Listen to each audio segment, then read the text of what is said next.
ఉన్నది. ఆ రక్తములో కడగబడిన మనము జీవము కలిగిన సంఘం. అలాగైతే నీ ప్రవర్తన, నా ప్రవర్తన, మన ప్రవర్తన ఎలాగున్నది?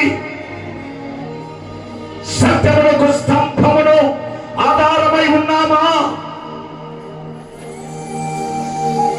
ఆయన చిత్తానికి, ఆయన ఇష్టానికి లోబడి ఉన్నామా? ఆయన చూపిన మార్గంలో నడుస్తూ ఉన్నామా? ఆయన మహిమార్థమై ఆత్మ ప్రాణ శరీరాలు ప్రతిష్ఠించుకొని బ్రతుకుతున్నామా? పరీక్షించుకో.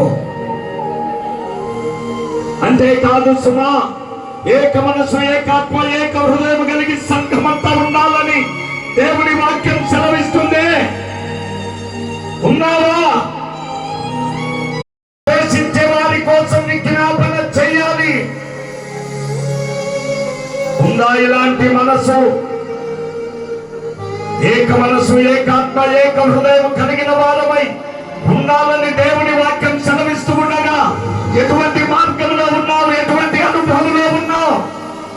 ఈ మధ్యాహ్న సమయంలో నిన్ను నువ్వు పరీక్ష చేసుకో, పరీక్షించుకో, సరి చేసుకో.